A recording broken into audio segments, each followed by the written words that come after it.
السلام علیکم، آپ دیکھ رہے ہیں 24 نیوز اور میں ہوں سبی خان۔ ہیڈ لائنز آپ نے جانی۔ سپریم کورٹ میں پاناما لیکس کیس کی سماعت جاری ہے۔ سماعت کے دوران جسٹس اعجاز افضل نے کہا کہ ثابت کرنا ہوگا کہ گلف سٹیل کی فروخت سے حاصل ہونے والی رقم وزیر اعظم کے بینک اکاؤنٹ میں ہی رہی۔ اگر ایسا نہیں ہوا تو ہمیں مشکل ہوگی۔ جسٹس اعجاز افضل نے کہا کہ ایسا لگتا ہے کہ 12 ملین درہم 2 اشروں تک خرچ ہی نہیں ہوئے، جبکہ وزیر اعظم کے وکلاء نے سپریم کورٹ میں جواب جمع کرا دیے۔ جواب میں وزیر اعظم کے عوامی ادوار سے متعلق تفصیلات شامل ہیں۔ مزید جانتے ہیں عدیل سرفراز سے۔ عدیل، سماعت جاری ہے، اپڈیٹ کیجیے گا۔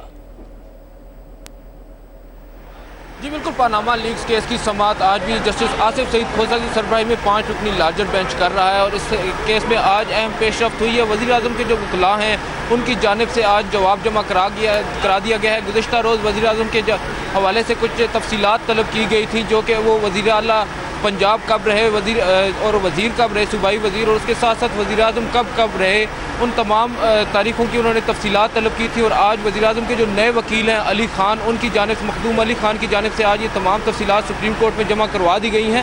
تاہم دوسری جانب جسٹس گلزار احمد نے یہ ریمارکس بھی دیے ہیں کہ آپ کو یہ ثابت کرنا ہوگا کہ جو تمام رقم ہے یہ وزیر اعظم کے اکاؤنٹس میں رہی ہے۔ اگر یہ اس طرح نہیں ہے تو پھر بات بدل سکتی ہے۔ اور اس کے ساتھ ساتھ نعیم بخاری نے بھی اپنے تمام جو دلائل ہیں وہ دوبارہ سے آج شروع کر دیے، اور قطری خط جو ہے اس کے اوپر آج یہ تمام دلائل ان کے جاری ہیں۔ قطری خط کے حوالے سے بات کی جا رہی ہے۔ ان کا یہی کہنا ہے کہ قطری خط ایک مکمل طور پر فراڈ ہے۔ یہ ایک شخص ہے جس کی جو تقریباً 1980 کے بعد 2016 میں آ کر آج وہ یہ خط لکھ رہا ہے، اور اس کے ساتھ ساتھ ان کا یہ بھی کہنا ہے اس کی کوئی قانونی حیثیت نہیں ہے۔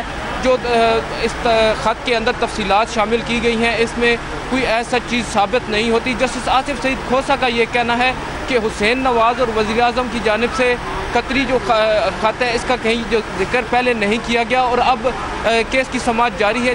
جو نعیم بخاری ہے پاکستان تحریک انصاف کے وکیل، ان کی جانب سے دلائل جاری ہیں، اور قطری خط کے اوپر ہی ابھی بھی بحث جاری ہے۔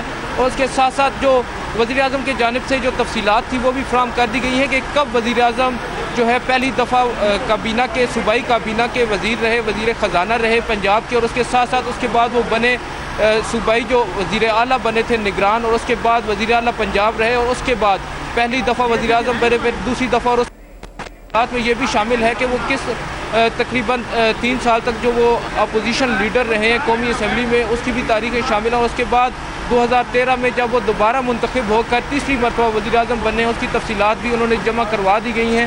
اور اب اس وقت جو قطری خط جو گزشتہ جو سماعت تھی، وزیر اعظم کے بچوں کے وکیل اکرم شیخ نے یہ خط جمع کرایا تھا سپریم کورٹ میں، اور اب اس کے اوپر آج نعیم بخاری کے دلائل جاری ہیں، اور جسٹس آصف سعید کھوسہ اور دیگر جتنے بھی ججز ہیں وہ اس پر اپنے ریمارکس دے رہے ہیں۔